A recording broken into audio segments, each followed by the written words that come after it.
ಸ್ನೇಹಿತರೆ, ಕಾಲ ಹೆಂಗೈತೆ ನೋಡ್ರಿ.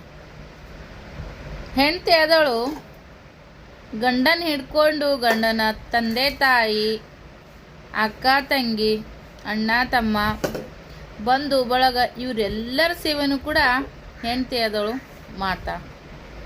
ಅದ ಹೆಂಡತಿಗ ಗಂಡ ಆದವನು ಸ್ವಲ್ಪ ಏನಾದರೂ ಅಡುಗೆ ಮನೆಗೆ ಹೆಲ್ಪ್ ಮಾಡಿಬಿಟ್ರೆ ಸಾಕು, ಆ ಇಡೀ ಗಂಡನ ಮನೆ ಫ್ಯಾಮಿಲಿಯವರು ಸ್ಟಾರ್ಟ್ ಮಾಡ್ಕೋತಾರೆ.